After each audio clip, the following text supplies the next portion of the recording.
దృష్టి సారించాలి. రైట్ సాహెబ్ గారు. పవన్ గారు, సార్. ఇప్పుడు ప్రతిపక్ష పార్టీ నేత ఒక గౌరవ ప్రతిపక్ష పార్టీ నేతగా కాకుండా బాధ్యత కలిగినటువంటి నాయకుడుగా కాకుండా వైకాపా వాళ్ళు వేసేటువంటి పేటిఎం ఆ బ్యాచ్ లాగా ఆలోచిస్తే ఇట్లానే ఉంటాయి. చంద్రబాబు నాయుడు గారు నిన్న ప్రెస్ మీట్ లో ఒక కీలకమైన మాట మాట్లాడాడు. ఏవయ్యా, నువ్వు చూడా పెట్టకుండా నీ ఇష్టం వచ్చినట్టు మాట్లాడుతున్నావు, ఒక్కసారి అమరావతి ప్రాంతంలో ఉన్నటువంటి కొండవీటి వాగు దగ్గరికి వచ్చి చూడు. ఆ ప్రాంతంలో ఏ మునిగిరియో ఏ మునగలేదో తెలుస్తుంది నీకు. అరే, ఇప్పుడు అట్ట కాదండి, ఆయన నైట్ ఇంట్లో లేడు, ఆ చుట్టుపక్కల ప్రాంతం మొత్తం కూడా వరదలాగా వర్షం వచ్చింది. జగన్మోహన్ రెడ్డి ఉండే ప్రాంతం కూడా నిండిపోయింది. ఇది ఆయనకు తెలియదు కదా. ఇప్పుడు హడావిడిగా గతంలో సాహెబ్ గారు, రోజా గారు వరదలు వర్షాలు వస్తున్న సమయంలో చూస్తా ఉన్నాం, పక్కన కూడా మన విజువల్స్ ప్లే చేస్తున్నారు. ఆ గొడుగు పట్టుకొని టిక్ టాక్లు ఏదైతే ఉందో ఆ రీల్స్ చేసుకుంటూ డాన్సులు వేస్తున్న వీడియోలు, మరి వాళ్ళు అప్పుడు ప్రవర్తించిన తీరు అది.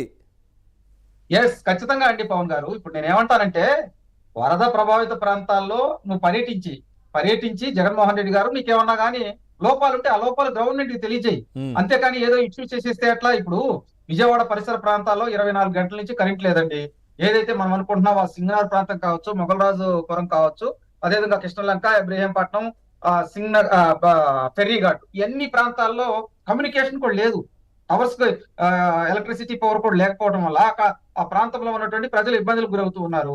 ఈ జగన్మోహన్ రెడ్డి మాట్లాడే మాటల వల్ల ఆ ప్రాంతంలో ఉన్నటువంటి ప్రజలు భయభ్రాంతులకు గురవుతారేమో. ఎందుకంటే ఏదైనా సోషల్ మీడియా ద్వారా వెళ్ళింది అనుకోండి.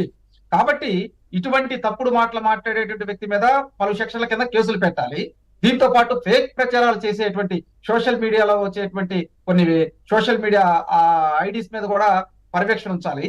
దీంతో పాటు ఫేక్ పత్రిక ఒకటి ఉంది, ఆ పత్రికను కూడా సీజ్ చేయాలండి. వాస్తవంగా వీళ్ళందరూ కూడా ఏంటంటే ప్రజలకు విఘాతం కలిగిస్తూ ఉన్నారు.